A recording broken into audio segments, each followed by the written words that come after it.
هو كان المفروض ادخل عليكم دخلة الشيف الشربيني واقول لكم ورقة وقلم واكتبي ورايا يا ست الكل، لكن لازم مقدمة علمية الاول عشان نكون متفقين. هو الطاقة اللي بيستخدمها جسمك يوميا عشان يؤدي وظائفه الحيوية، حيث القلب والهضم والتنفس، وكمان عشان يعمل مجهوده اليومي. وفي كذا مصدر للطاقة ممكن يستخدمه الجسم عشان يعمل الحرق اللي احنا هنتكلم عليه.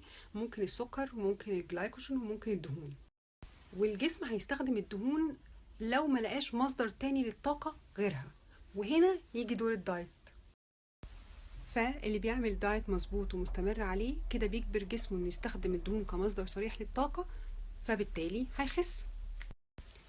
والحرق بيختلف من شخص لآخر حسب السن، حسب الكتلة العضلية، حسب الحالة الصحية. ده حتى المناخ ممكن يخلي الحرق يختلف. يعني مفيش دواء اسمه حرق لدهون، جسمك هو اللي بيحرق الدهون وقت ما يكون محتاج يحرق الدهون. وهديك مثال على كده: العربية اللي تنكها مليان بنزين واجي اطلب منك لو سمحت احرق البنزين ده، مش هتولع في التانك، هتمشي بالعربية لغاية ما يخلص. جسمك بالظبط زي العربية، والمشي بالعربية هو الدايت والرياضة. لكن فعلا في حاجات بتساعد على تعلية الحرق، هقولها بقى دلوقتي. الكافيين ده بيعلي الحرق من 3 ل 11% تقريبا، ودي رقم محترم، وموجود في الشاي الأخضر وفي القهوة، لكن لازم يستخدموا باعتدال. صحيح، اخلاق ان انا اكل كل اللي انا عايزه وبعد كده اضرب كوبايه شاي اخضر المتين فتغسلني من جوه وتحرق الاكل، مفيش الكلام ده. ها، الجنزبيل غير انه مفيد للجهاز الهضمي، هو فعلا بيعلي الحرق، بس خلي بالكوا هو حراق شويه فما تكتروش منه قوي بالذات في الاول. القرفه، القرفه برضو بتعلي الحرق وبتساعد الدايت في حاجه مهمه جدا، ان هي بتحافظ على مستوى السكر في الدم، فبتخليك تجوع بعد فتره طويله. وطبعا ممكن نخلط اتنين مع بعض ونشربهم، مفيش ميعاد معين، ممكن قبل الاكل بنص ساعه. انا بتكلم على القرفه والجنزبيل الباودر مش الباكتس عشان ده اقوى من ده. خل التفاح من الحاجات الممتازه اللي فعلا بتساعد على نزول الوزن، وليه فوائد كتير لدرجه ان هعمل له سنابات مخصوصه لوحده عشان اكلمكم عن فايدته. اما تاخدوش مركز، احنا عايزين كوبايه ميه كبيره على معلقه شاي صغنونه، او مصحى من النوم او قبل الاكل بنص ساعه، فعلا بيجيب نتيجه حلوه. الشطه هي ليها تأثير فعلا بتاع الحرق، بس بليز لو حد معدته وجعاه او عنده قرحه بلاش منها خالص، انا بس بقولها للامانه العلميه مش اكتر. شرب كوبايه ميه كبيره على الريق الصبح، دي بتعلي الحرق ب 30%، ودي ممكن تقطع فيها ليمون، خيار، اي فاكهه انت عايزها. ان انت تاكل سناكس خلال اليوم عباره عن بروتين بس، زي بيض، جبنه، تونه، لبن رايب، دي من الحاجات اللي فعلا بتعلي الحرق. الورقيات زي الجرجير والبقدونس والشبت والكزبره، غير السعرات الحراريه المعدومه الجسم بيصرف عليها حرق كويس عشان يهضمها، ومفيده للجهاز الهضمي. البروبايوتكس اللي هي بتبقى في الزبادي وفي الرايب، دي بتحسن دور البكتيريا النافعه في الجهاز الهضمي وبتحسن الهضم وبرضه بتعلي الحرق.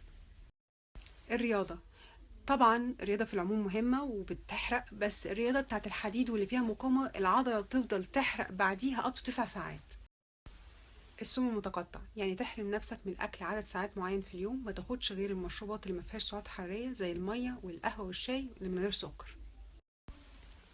هو مفيش طريقه محدده ليه عشان نعمله، كل واحد حسب مقدرته. في ناس مثلا ممكن تقوم ما تفطرش اول وجبه تاكلها على الساعه 3، بس في حاجه مهمه تخلي بالك منها: في ناس لما بتجوع نفسها اما تبدا تاكل بتفتح جامد جدا وبتاكل كميات كتيره قوي فبتضيع اللي عملته. بس ممكن نعمل حاجة تانية كويسة، نعمل عكس رمضان، يعني لما المغرب يأذن نصوم ما ناكلش حاجة تانية خالص لغاية تاني يوم الصبح الفطار. اي نعم هو مفيد للجهاز الهضمي جدا وليه فوائد تانية، بس مش كل الناس تقدر تعمله، في ناس عندها امراض وفي ناس تانية بتاخد ادوية، فمش كل حد لازم يعمله. وما تيجي بقى تاكل هتقسم بقى اللي باقي لك حسب اليوم، عادة هيبقى فاضل لك وجبتين، يا فطار يا غدا يا غدا يا عشاء. ومش هننسى نتكلم على الحاجات اللي بتقلل الحرق، فلو عكسناها تلقائيا الحرق ايه هيعلى.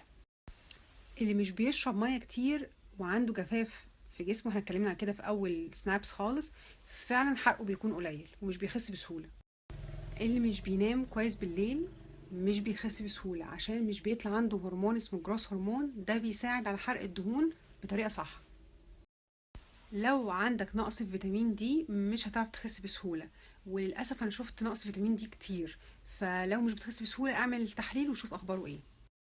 وبعض الأمراض زي الكسل في الغدة الدرقية أو الأنيميا، الحاجات دي لازم تتعالج الأول عشان نعرف نخس. اللي بيقول انا ما باكلش غير وجبه واحده كبيره دسمه بالليل وعليها طول اليوم، ده بيقلل حرقه جدا. واللي بياكل سكريات وحلويات كتيره غير بيحصل له مشاكل مع الوقت طبعا عارفينها، بس بيطلع هرمون الانسولين، وده هرمون بيبني الدهون مش بيحرقها.